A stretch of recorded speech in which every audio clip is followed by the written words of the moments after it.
Welcome to another edition of This Real Imperfect Life. Today we visit with Ronald J. Lamarandi. Ronald J. Lamarandi is a man of principle. He doesn't back down when he sees an injustice being imposed on the little guy. He is a hard-working man of faith, a patriot, and an example to the downtrodden. With his self-deprecating and earnest demeanor, he admits that he has lived an imperfect life, but he is unabashed in speaking out on the ills of society, and he's in pursuit of a beautiful love and wonderful life.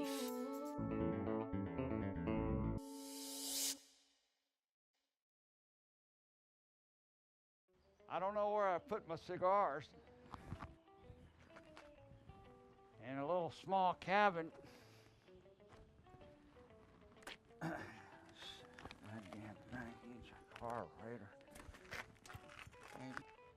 I've been over here working for a long time. Used to have a car wash, but I gave that up. Gave it up. Didn't quite work out. But I got to meet a lot of people that love God, beautiful love, wonderful life. And I don't know, was there last time I looked, but I must have gotten lost. So I appreciate you coming out and interviewing me. It's important for people to speak up and not to be taken advantage of, because if the little guy can't get what he needs, there's not much left for him to do what I think is in his mind for the mindful that are thinking mindfully. My name is Ron Lamarandi. I'm from Plainfield, Connecticut, and I'm writing to the Common Insurance Company because I'm not happy with the estimate they sent to me about my car. Dear Pamela, I am not pleased with what you sent me as an appraisal damage to my car. I do know about the state law that states that you, insurance company, has to pay on one of the three estimates when the insured gives three estimates. I don't want this to happen of how I now have to handle this fraudulent act you are doing to me because you don't think to treat an accident victim with fairness. You don't want to pay for damage coverage to my now damaged car. Have you read the policy? Well, I have, from Common Insurance Company. It states that coverage for damage to your auto. It doesn't state anything about what you think important to pay for what it may cost to repair it. So I like to be paid for the damage coverage to my car, auto, not what you think important to pay on this claim I submitted to your company. Now, where I have the car repair is my business. I own my RX-7. You don't. Now, the going body rate with labor is $30 an hour, and you want to pay what you think important for labor, $15 an hour. Where can I find someone who knows what body work consists of for $15 an hour? Maybe at $15 an hour, I can find someone who thinks he knows body work, but doesn't know how to time-consuming body work to my car. Now, if I want to fix my own by contracting different jobs out to who I desire to repair my RX-7, then that is my right as the owner of this damaged car. I will say it is my right to have the frame and unibody straightened by who I desire, and replacing of damaged parts by another who I desire, and repairing the damaged parts that is on that car of what can be fixed by another who knows what they are doing is my business. And if I want yet another who I care to spray paint to where it will need it, of where the damage is, and that is my free choice. So who I desire to do certain work on my RX-7 is my free choice. Now, if I want to just keep what money I should really be getting from you and sell the car as is, then that is my right as an American who likes my freedom of thinking, to think free, as I desire to think without anyone with their controlled, limited thinking involved in trying to control my ability to do what they are brainwashed with the forcing to me. Now, $15 an hour for labor is a fraudulent act when I have to pay $30 an hour, which is the going rate at the quality body shops. Your position is to pay for damage of what the damage is and nothing less except for the $1,000 deductible. Read the copy I sent pertaining to the damage to my auto. It is very clearly to understand. Now, I don't like being hard to people. I like being easy, gentlemen, to every person, because this cruelness this world serves out to people is insane. Don't you like to have people treat you as a human being instead of what they think you should be? I can see things I can feel. Well, other people can too, just like me and just like you. So let's be true to one another so cruelness won't come at us like it does to everybody that has different abilities and matter of respect for other person's right of freedom. The emblem that says Mazda is not listed, and yet there is more that is not listed because the hood couldn't be opened to look at the damage under the hood. Now, I took the hood off because I had a wire that was shorting out. I will tell you the frame is bent worse than what I thought when I looked at it, like everybody else did. It does have the radiator support twisted, which isn't good at all for the radiator. The radiator's sitting twisted in its position. Now the headlights are damaged some, but to what extent I can't tell you. One headlight got broke, both headlight plastic covers are damaged, broke, and the holding rings to both the headlights got bent and twisted. Now I may need the whole assembly for the headlights. Maybe only parts of it to one or both. But when the plastic covers both getting tore, there could be damage that I don't see. Now on the painting of the car, it has to have the clear coat over the paint of what you don't have in the appraisal sheet you sent to me. Do you know anything about painting a car? Well, on the appraisal sheet, you show you don't want to know because your net and your sublet is a sorry package. You want me to accept along with some of the labor hours. That left fender is damaged in 3 places. In the front of what shows easily, there's a crease at the rear of the fender on the top. The fender is bowed at the back of the door. That was caused by the unibody being pushed. Oh yes, did you know that the parts went up in price? The nose panel now costs $87.25 instead of the $81.50. Now I will tell you this. My dad used to have a new car dealership with a body shop. And I will tell you, I do know how to repair my own car. So if you're trying to cut corners on the damage to my car, or trying to turn in the truth to the coverage for damage to your auto around to what you think otherwise, I won't let you. Now I have a friend who had about the same problem as mine. His damage was worse to his car. It took him 2 years to get the matter straightened out. In that time, with his car being inoperable, he had to replace the car with a rental of what the insurance company finally had to pay for, along with his car that was damaged. So please, let not get any head games of what anyone thinks important to involve in the insurance policy wording. The only right you have is to pay for the damage done to my car, not to recite what you think important. If your boss owns your limited thinking, then that is your problem. There's not a law that says to force into another what you were forced by. The policy is what states it's all out. Pay for the damage to what the coverage says. There's no headache when honesty is met. I'm not out to everything of what you most would do. What I should receive is all I care about. I like living a gentle life, doing what I enjoy most, living for God. Beautiful love. I know I have a $1,000 deductible, and how I handle that is my responsibility. Well, that being my responsibility gives me the right to do as I think best to do, as I think best to repair my car. I'll put it to you straight. I know how to handle matters, and what is right for minor problems is damaged car with a $1,000 deductible. Your company offered the $1,000 deductible, and I bought the policy with the $1,000 deductible because I never figured I'd smash up my car. I'm 43 years old.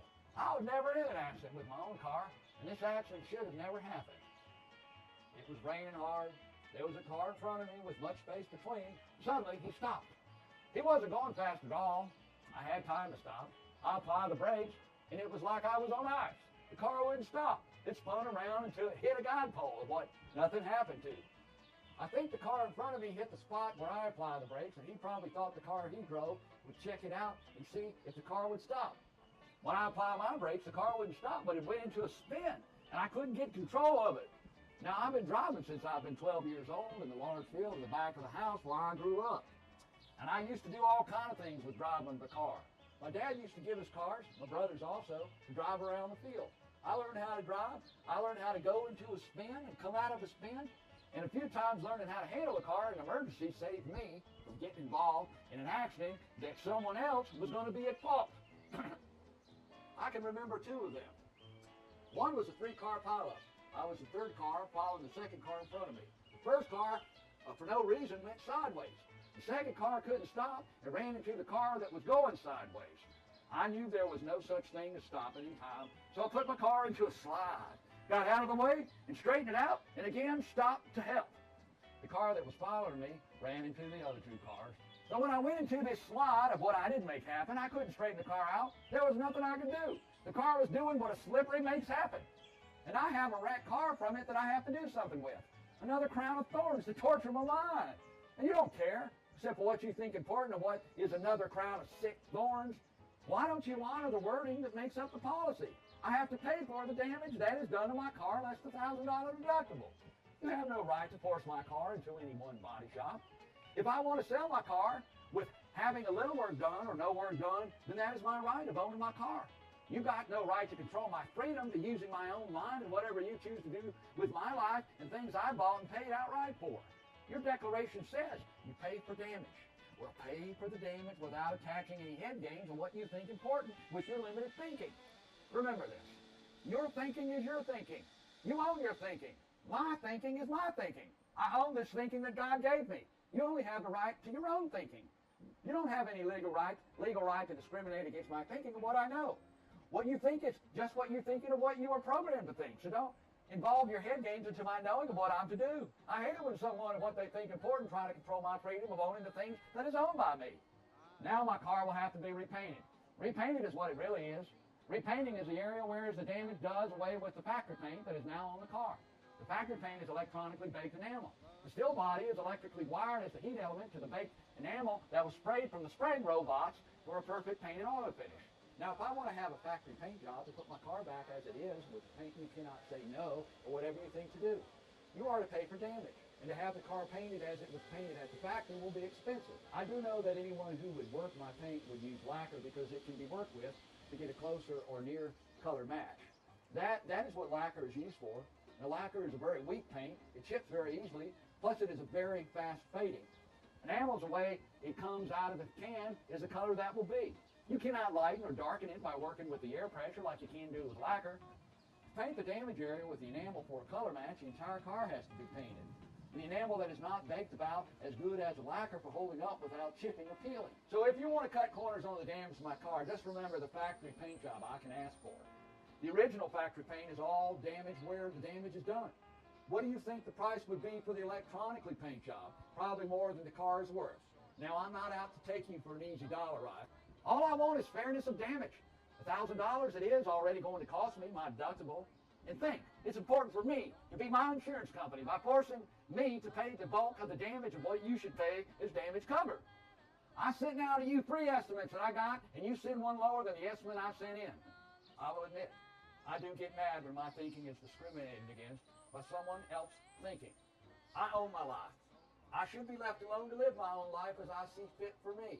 Telling me I'm worth no more than $15 an hour to do what I know what to do is a big mistake on your part. The going rate for body shops is $30 an hour.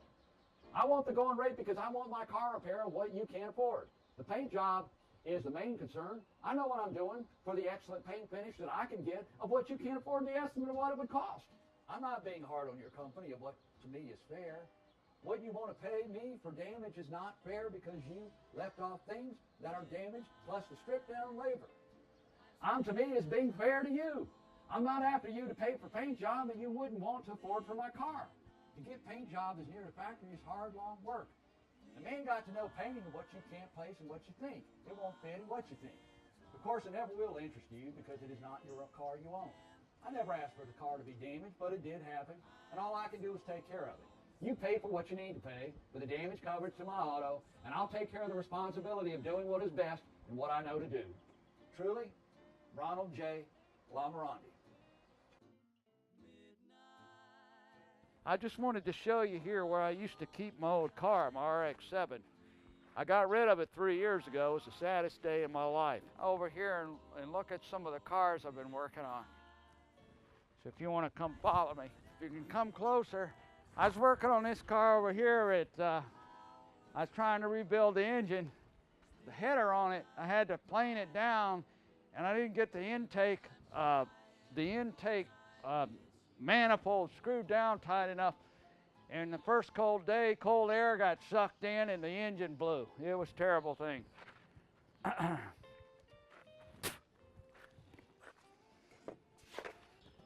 When I get this one done, it'll be a good one. I've been working on this for 5 years. Hold on a second. There's a guy I knew down in, he lived near Richmond when I moved to Broadway, and the guy was trying to zone my land. He's trying to turn it into commercial property. So I raised hell. I wrote a letter to the editor complaining. Crazier than crazy can be when you're wishing what you had was something that you wished for. Got tired of living in the Northeast. So I went down to Virginia where my brother lives. Happened to like it there, whatnot. Pretty nice. Got myself 5.6 acres. Of course, I thought about moving to Tennessee. but it's too many rednecks live there. But it's probably about the same, give or take 2 or 3, same most places. It's a good thing, man, doing a hard man's work. You can't be wasting your life just doing enough sitting around being taken advantage of. It's not my right to be talking about what your rights are, but it is my right to think free, as one might think freely. Thinking free is a free man's right to think freely. I wish that everybody thought that way. It'd be a lot easier to live life.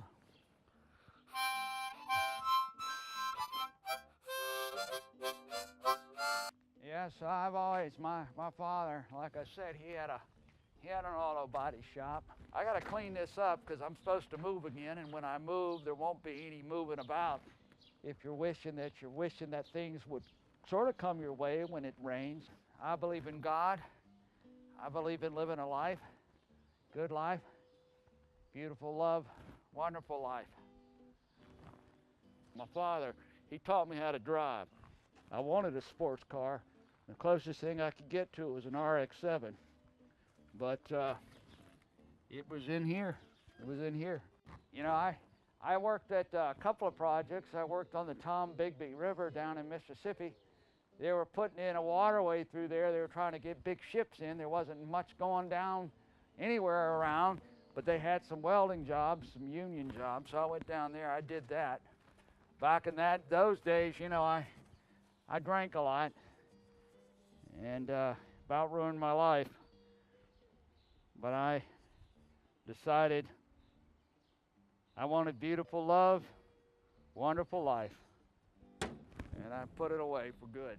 People say that I had a lot of guns. I do have a lot of guns.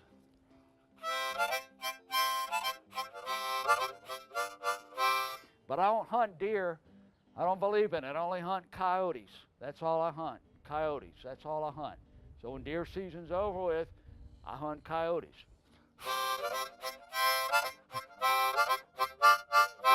People say, why do you just hunt coyotes? Because I once got arrested for hunting a deer in Plainfield, Connecticut, up where I grew up, without a license. It went on my record. I never had a record in my life. I've lived a good life, quality life, living for goodness, living for love. Not once was I ever arrested. But it was one night, it was June. It was what happens when one is out in June. It wasn't deer season, but I had my gun and I saw a deer and I was hungry. So I was coming up with the doe. I would never shoot a doe, but it did what it did. And a coyote came out of the corner of the woods. It jumped on that doe and it was tearing it to pieces. So I shot the coyote and I accidentally shot the deer.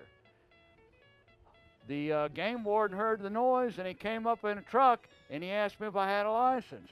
I said I never had a license because I always lived on a lot of land, and my parents, when they grew up, they lived in Maine. I'd go up there shooting. I could shoot a hole from 1,000 yards. I was good at shooting. Did what a man does, which isn't fair, to do what I thought I was doing with my mind, which is thinking freely. And he gave me a ticket for not having a license. But ever since then, I shoot coyotes only. That's all I shoot, coyotes. You know, I just sometimes get a whim, and I just feel like doing things crazy, you know.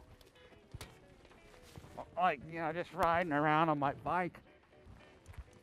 Of course, there's no air in the tires. I guess I can't do that.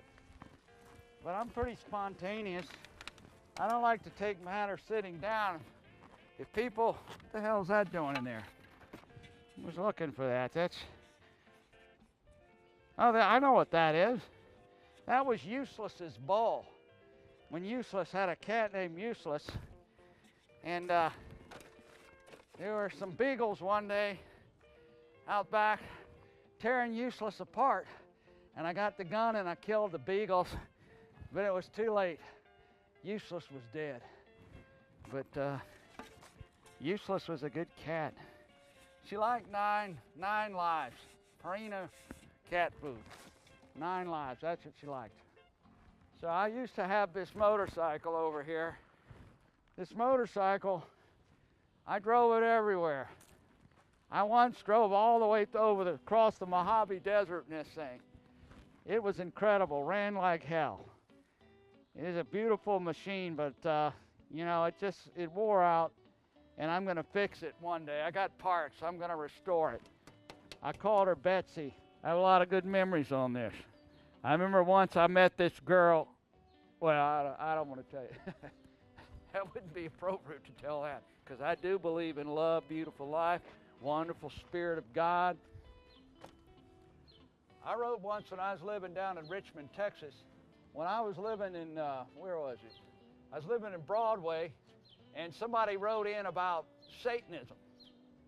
And it really irritated me. So I wrote into the letter to the editor, and they were talking about all the various religions, Hindu, but they were making fun of Christianity, and it really upset me. So I wrote in, leave China alone. Just leave China alone. Yeah, that's what happened. You know, I had this motorcycle when I first met Useless. Useless was a stray cat. I didn't care much for cats till I met Useless. Some poison ivy over there. But Useless was good. She about saved my life once. They put her leg in a cast, and she wore it for about 6 months, and then she was dead. I used to like to come out here and drink a lot of beer, and I still hide them back here so I can drink them from time to time. You know, I've been trying to cut back, because when my wife, when she left me, she said I drank too much, but I didn't believe her. So I'll put it down today. I don't really feel like drinking a lot. Always, you know, I'm a pretty nice guy until I drink. And I'm a son of a bitch. You know, I had a flip phone once. I only paid $9.99 for it. And then I had to buy data. Data cost me more than the phone cost me. And then I realized that the phone wasn't even worth it. So that's when I decided I was going to move to Broadway, Virginia, and live out in the middle of nowhere. I did have plumbing. I did have a bathroom. Yes, I had 2 bedrooms. I'm getting, you know, I'm still pretty young, but I got so many interests. I'll start something. I used to do a landscaping business. You know, I also did, I did work for some insurance companies. I didn't want to admit that to Pam. I'd do like a Serpro, and we'd go in and clean up after the furnaces with what they'd call a puff back. They'd puff back and smoke up the whole house, and you'd have to go in and use chemicals to get all that smoke off the walls, and I did that. It was in here when I wrote that letter to Pamela, told her I wasn't happy about the estimates. I sent her 3 estimates. 3 estimates. I sent that lady 3 estimates. She sent me an estimate back. She didn't want to pay me for anything. Ripping me off. That's what people don't like about our country, is that people take advantage of other people when one's people are weak and they can't take advantage of themselves, because the advantages are not to the people who are weak, but are to the people who are rich and have everything that's going in their advantage, which taking advantage of people's minds, which is crippling them and torturing them with a crown of thorns. So that's why I got my RX-7, and I got it fixed. It took me 5 years to get it back to a manufactured paint job, but I had to use lacquer and lacquer chips. When I die, my sons want this truck, and so I'm going to leave it in my will for them, because I think they can restore it, just like I'm doing over here. All right, well, I appreciate you taking the time, and hopefully you got enough material here. I'm just going to excuse myself, and I'm just going to sit down here and play the harmonica. So I hope you have a wonderful, beautiful life, and I appreciate your being a gentleman. I'm a gentle person, and so are you. And like I said, your thinking is your thinking. My thinking is my thinking. I have the right to think freely as I think free, and you also have the right to think as thinking as freely, as franky, and free as you can think. That's what free thinking is.